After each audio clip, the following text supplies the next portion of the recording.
तुरंत जातियों में बट गया है क्या आपका? देखिए, मैं इतना ही बोलूं ना, जातियों में बांटेगा तब हारेगा, एक रहेगा तो सेफ रहेगा।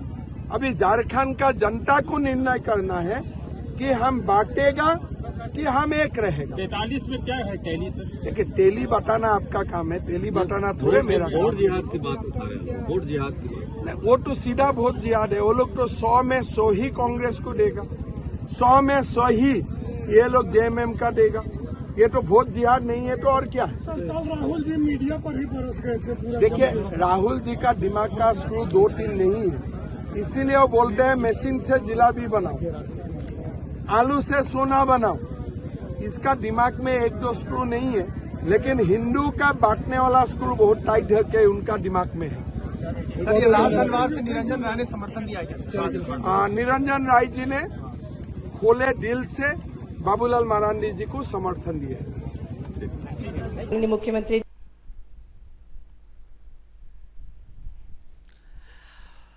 तो आपको एक शॉक लगा होगा। शॉक का मतलब होता है एक झटका, कि अचानक से लाडली बहनों के पैसे आखिर बढ़ाने की घोषणा क्यों की गई। मैं आपको बताता हूं, ये नेता लोग आपके लिए चुनाव जीतने के लिए क्या नहीं कर सकते, इसका अंदाजा यहीं से लगाया जा सकता है कि अगर मामा बोलेंगे 1,500 तो राहुल गांधी बोलेंगे 3,000, फिर खड़गे बोलेंगे 8,000।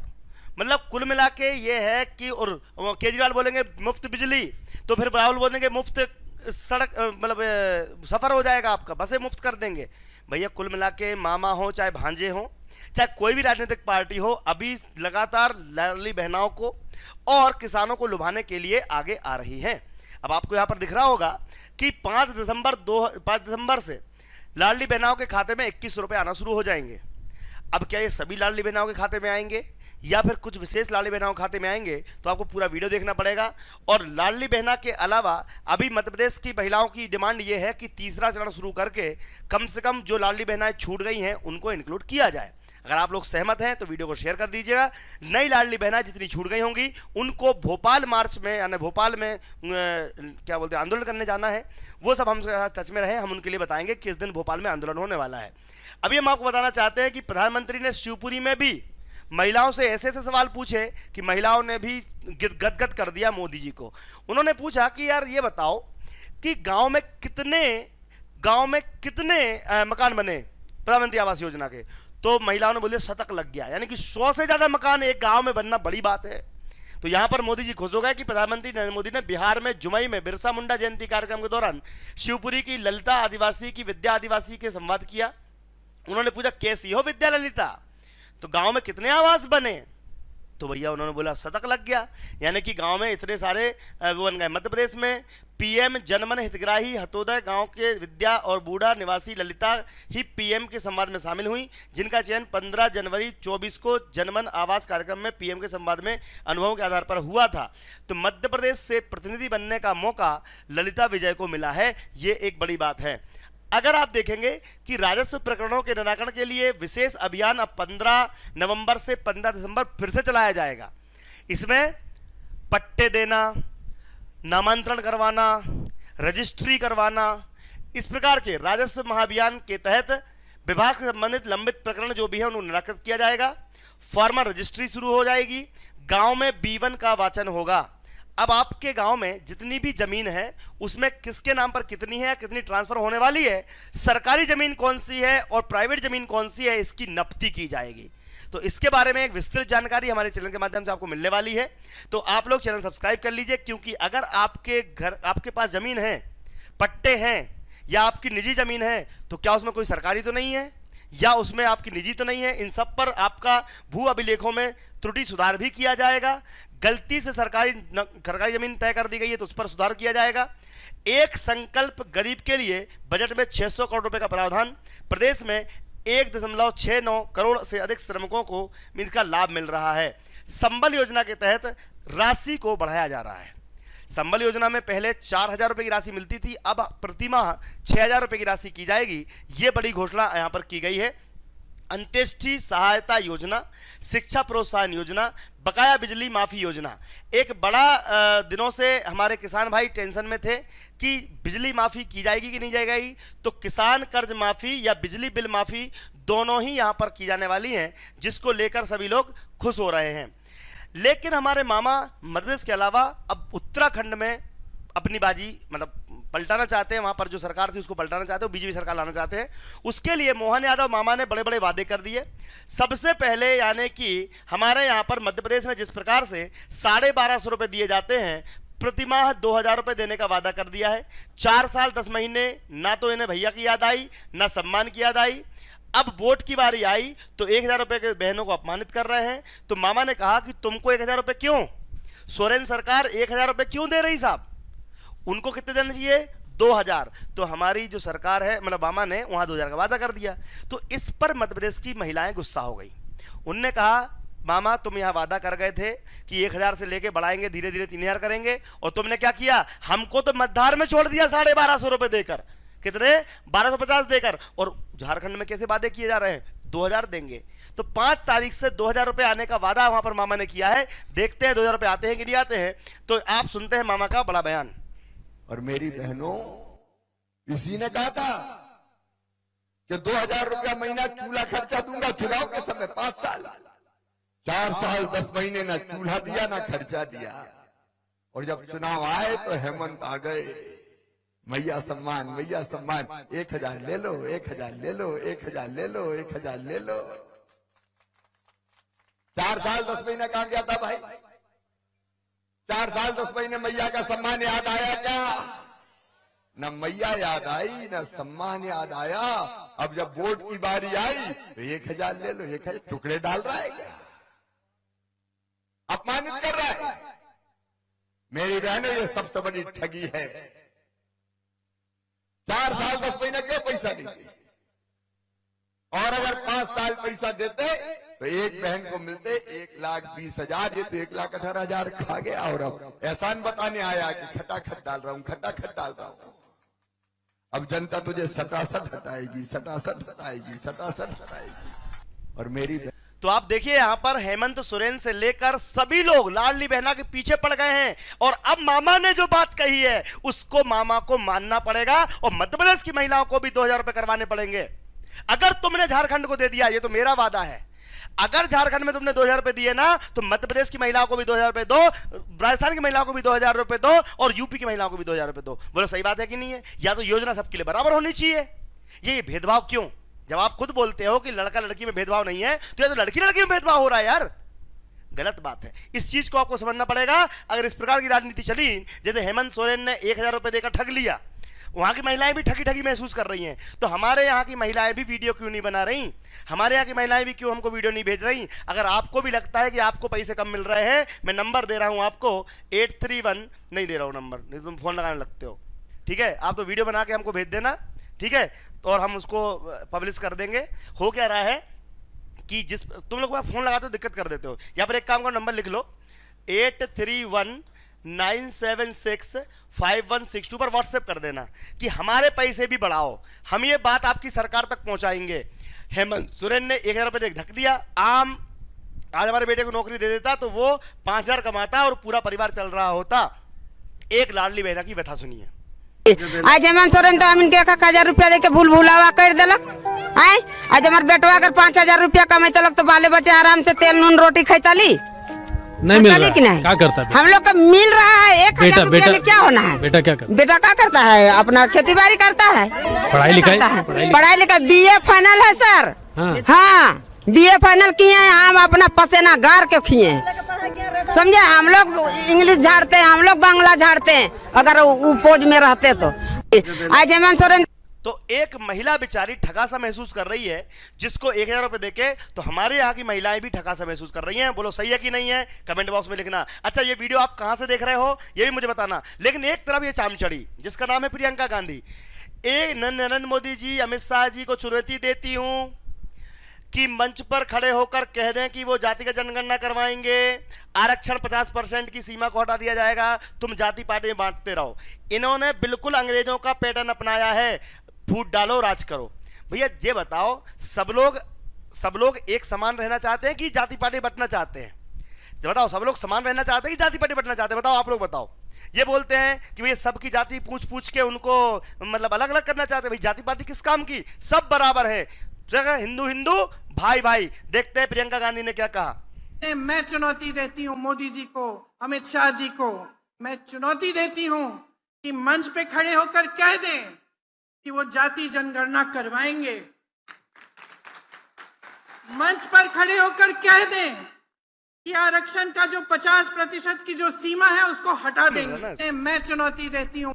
चलिए, तो नरेंद्र मोदी अमित शाह से तो वादे पूछेंगी। भाजपा सरकार प्रशासन के माध्यम से मजबूर जनता का शोषण और दमन करने पर उतारू है। हरदा पटाखा फैक्ट्री ब्लास्ट के पीड़ित पिछले 9 महीने से मुआवजे की आस में दर बदर भटक रहे हैं। आपको पता होगा, एक बहुत ही संगीन जुर्म हुआ था। अवैध पटाखा फैक्ट्री में आग लग गई थी और उसका मुआवजा आज तक लोगों को नहीं मिला। तो ये छोटा सा जो वीडियो है, ये आपको मार्मिक वीडियो है, लेकिन ये बात सच्चाई है कि सरकार कोई भी हो, आम जनता तो पिसती ही है। खराब हो गई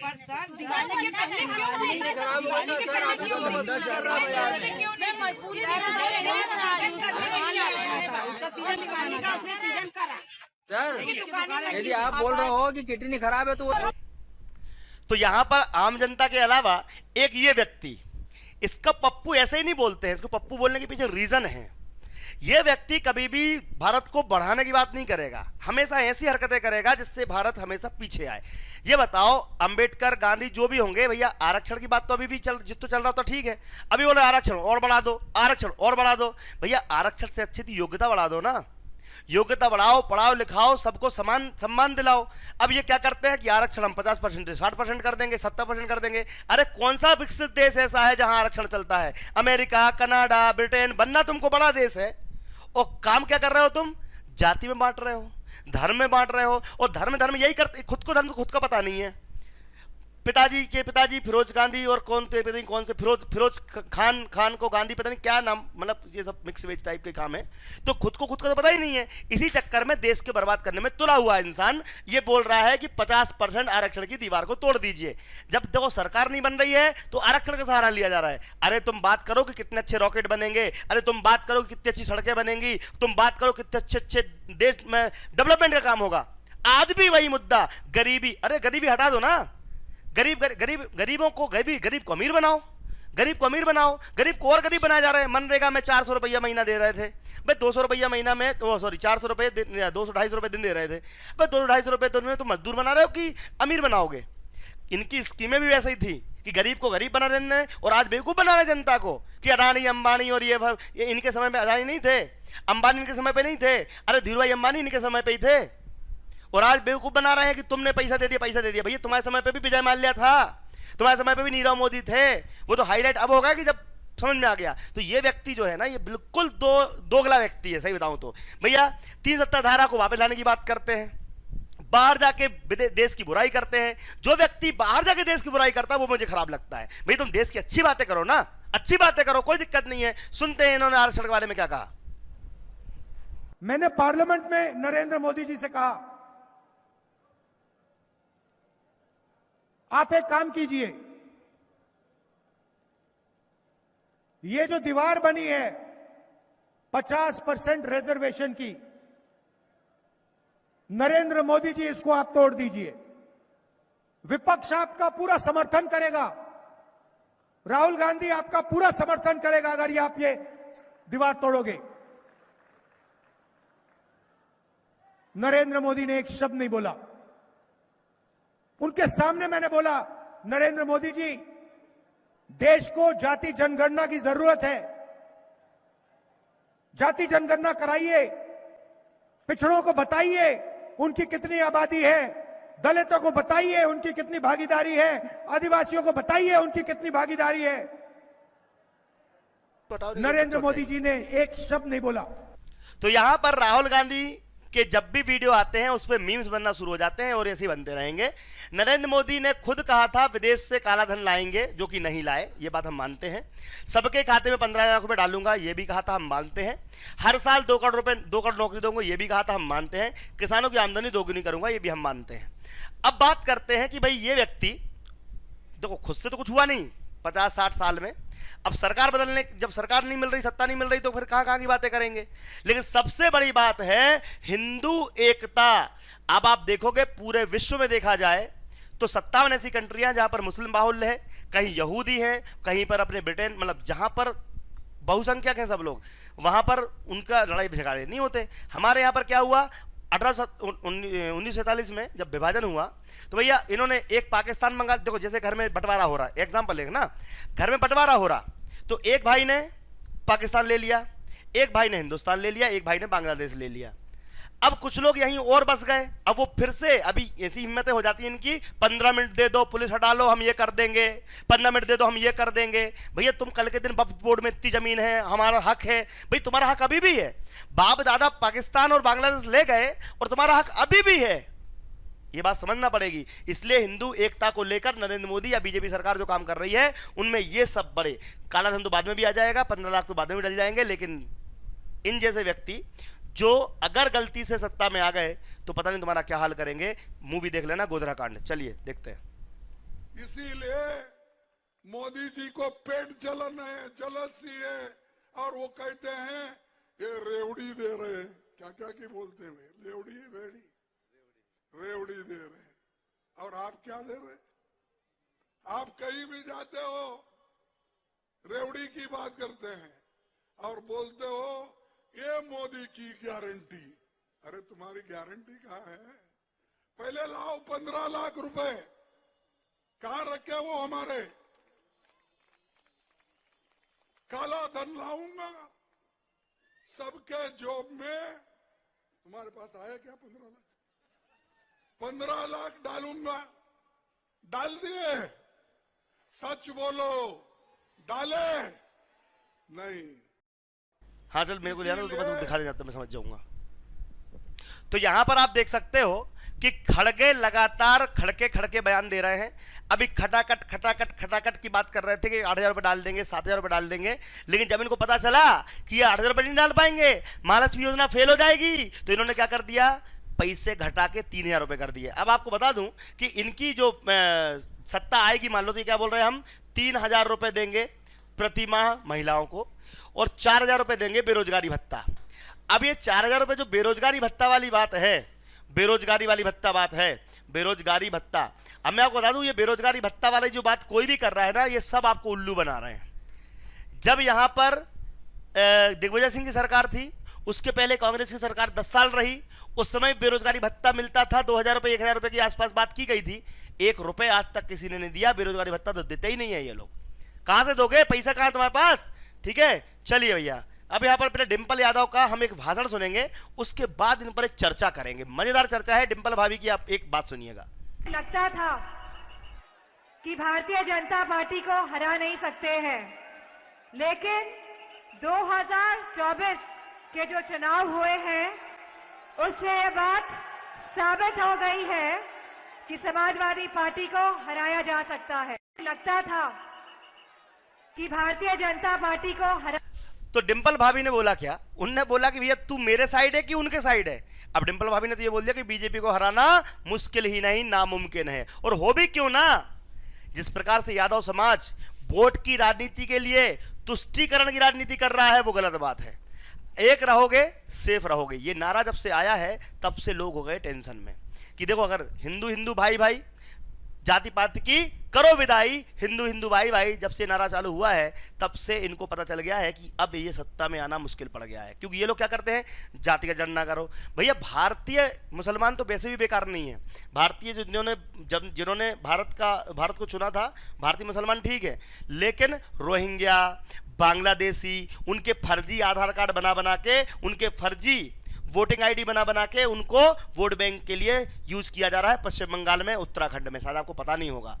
तो उसके खिलाफ एनआरसी सीएए लाया जा रहा है और इससे भारतीय मुसलमानों को कोई खतरा नहीं है। जिनके यहाँ पर बाप दादे परदादे रहे हैं उनको कोई दिक्कत नहीं है, लेकिन जो फर्जी, अभी डोनाल्ड ट्रंप की बात सुन लीजिए, डोनाल्ड ट्रंप ने भी क्या कहा कि जो अवैध घुसपैठिया उनको हम भगाएंगे। और जिस दिन से डोनाल्ड ट्रंप जीत गए हैं उस दिन से सब लोग पलायन करके कनाडा भाग रहे हैं कि बाहर भाग रहे हैं। और ये वही, मतलब पता है, दुबई हो गया, ईरान हो गया, इराक हो गया, ये लोग कभी इनको शरण नहीं देते।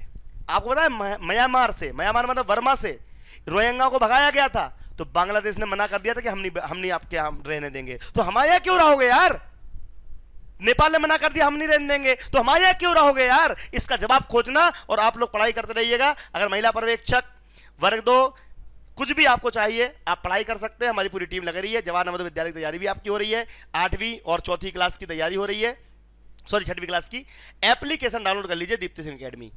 और सबसे खास बात, इंदौर में केबीसी शुरू हो रहा है। इंदौर में कौन बनेगा करोड़पति, केबीसी इंदौर, जी हां केबीसी इंदौर शुरू हो रहा है जनवरी से। तो कौन बनेगा करोड़पति के लिए आप लोग तैयार रहिएगा, चैनल सब्सक्राइब कीजिएगा। घर बैठे आप पैसे जीत सकते हैं और अच्छे अच्छे पैसे कमा सकते हैं। केबीसी जब चालू होगा तो आप घर बैठे पैसा कमा सकते हैं। चैनल सब्सक्राइब कीजिए, आपको बहुत जल्दी जानकारी दिसंबर में मिल जाएगी। जय हिंद, जय भारत। वीडियो को शेयर कीजिए, लोगों तक पहुंचाइए और हमारा एप्लीकेशन डाउनलोड जरूर कीजिएगा। धन्यवाद, थैंक यू वेरी मच। जब प्याज के दाम कम हुए थे, किसानों को ठीक रेट नहीं मिल रहे थे, तो केंद्र सरकार ने फैसला किया प्याज के एक्सपोर्ट से प्रतिबंध हटाया जाएगा और एक्सपोर्ट शुल्क 40% से घटा के 20% कर दिया जाएगा। परिणाम स्वरूप प्याज के दामों में वृद्धि हुई। सोयाबीन के मामले में भी हमने फैसला किया। पाम ऑयल जो मलेशिया, इंडोनेशिया से और भी खाद्य तेल आयात किए जाते थे 0% इंपोर्ट ड्यूटी पर, वो इंपोर्ट ड्यूटी इफेक्टिवली बढ़ा के 27.5% कर दी गई, ताकि घरेलू बाजार में जो ऑयल मिल्स हैं वो सोयाबीन खरीदे और किसान को सोयाबीन के ठीक दाम मिले। सोयाबीन का मिनिमम सपोर्ट प्राइस है 4,892 रुपया। केंद्र सरकार ने तय किया है, महाराष्ट्र सरकार को अनुमति दी है कि 4,892 रुपया में वो न्यूनतम समर्थन मूल्य पर सोयाबीन खरीदने का काम करे। एक दिक्कत थी केवल कि सोयाबीन में जो नमी थी, मॉइस्चर, उसकी सीमा थी 12%, लेकिन यह सोयाबीन में मॉइस्चर 12 के बजाय 14-15% तक जा रहा था और इसलिए केंद्र सरकार ने यह फैसला भी किया है कि सोयाबीन के प्रिक्योरमेंट पर जो मॉइस्चर है, मॉइस्चर कंटेंट, वो बढ़ा के 15% कर दिया जाएगा। ये आदेश की कॉपी भी मेरे पास है, ताकि यहां सोयाबीन की खरीदी में कोई दिक्कत ना आए। सोयाबीन में जो नमी थी उसके कारण खरीदी में बाधा आ रही थी। राज्य की सरकार ने भारत सरकार को बताया और व्यक्तिगत चर्चा में भी देवेंद्र जी और बाकी मित्रों ने बताया, तो तुरंत हमने मॉइस्चर का जो परसेंटेज है वो बढ़ा के 15% कर दिया। सोयाबीन सरकार खरीदेगी। मैं किसानों को आश्वस्त करना चाहता हूं कि वे बिल्कुल चिंता ना करें।